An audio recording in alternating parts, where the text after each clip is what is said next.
Well, we'll start here in France, where hundreds of farmers have blocked the main highways all around Paris. This is the second day they've been on their slow-moving tractors in hopes of pressuring the government into helping them out of the dire conditions they've found themselves in the wake of the war in Ukraine. The farmers are now trying to get concrete answers from France's new Prime Minister, Gabriel Attal, who's due to make a statement on their situation at 3 p.m. this afternoon. France 24's Liza Kaminov is on the A6 highway just south of Paris. She joins me now from there. Liza, what's the situation like where you are?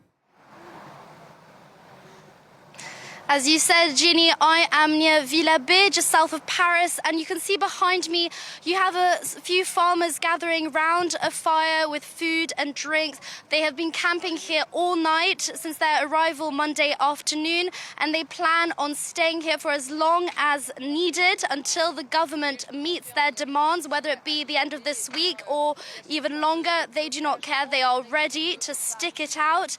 And behind them, you have a very long line of tractors stretching for just over a kilometre, and these are some of the 500 vehicles that the police have reported are blocking major roads around the capital. And on this 11th day of the farmers' action, the aim is the same. They are putting pressure on the government to hear them out, to give them answers, to give them a clear set of measures, not just on a national level, but also on a European Union level. So, Liza, you've been talking to a lot of the farmers this morning. They do look like they are settled in. What are their main concerns? What do they really hope for the most?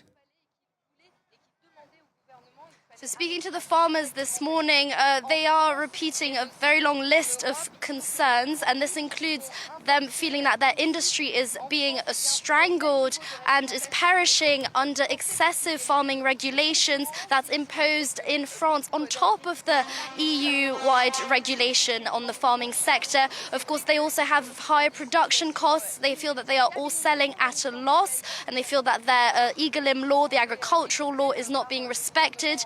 This is a law that is meant to ensure that they are selling for as much as they are producing, but also they have laborious paperwork to do, which slows down their production, and an EU-wide Green Deal, which they say is simply not compatible with farming.